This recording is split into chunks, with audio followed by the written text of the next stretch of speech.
السلام عليكم ورحمة الله وبركاته. كان قد داوني سوا نور إسلام channel.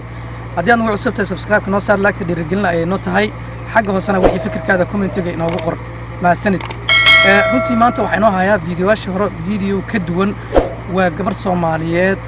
oo runtii da'deedana aan ku qiyaasay 12 jir meelahaas aan ku qiyaasay waxay akhrinaysaa Qur'aanka Kariimka ah markaad aan ku dhahay gabar Soomaaliyeed ma aha runtii qof bili aadan oo dhimashtir lixadkiisa dhimashtiran waa gabar uryaan ah oo runtii hadafkeeda iyo hadafka waalidkeedba ka run sheegtay oo Ilaahay subxaanahu wa ta'aala u rumay laakiin waxaan ku sheegayaa halka laga curyaamo walaalkayga khaligow ma ahan xibnaha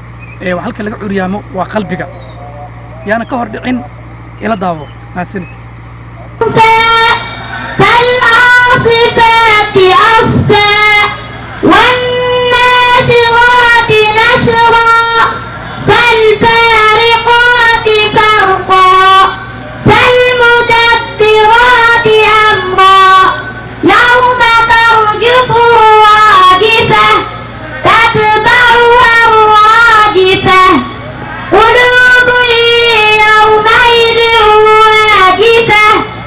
أبصارها خاشعة يقولون إنا لمردودون في الحافرة أإذا كنا عظاما نخرة قالوا تلك إذا قرة خاسرة فإنما هي جزرة واحدة فإذا هم بالساهرة هل أتاك حديث موسى إذ ناداه ربه بالوادي المقدس طوى runtii fiidiyowga markaad fiirisid waxaan u malaynayaa munaasabad qur'aan tartan oo runtii aad iyo aad loo soo qabanqaabiyey waxaana meesha ka muuqdo maamul ama ciidamo ama dad markaas iyada madax ayaa wejiga hore fadhiyo xagga ardayda ma ahana dhanka kaleeto markaad fiirisid waxaan u malaynayaa inay tahayna magaalada muqdisho ama gobolka banaadir ayaan ku qiyaasayaa اذهب إلى فرعون إنه طغى قال إنه طغى فقل هل لك إلى أن تزكى وأهديك إلى ربك فتخشى فأراه الآية الكبرى وكذب وعصى ثم أدبر يسعى فحشر فنادى فقال أنا ربكم الأعلى فأخذه الله نكال الآخرة والأولى إن في ذلك لعبرة لمن يخشى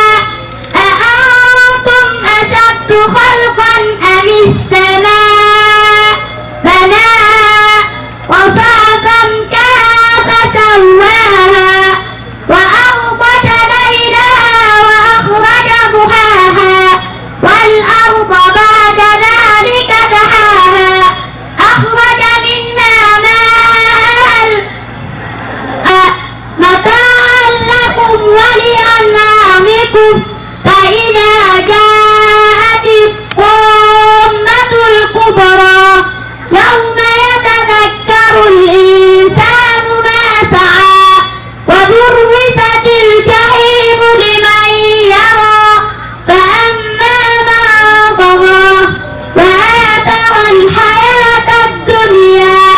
فإن الجحيم هي المأوى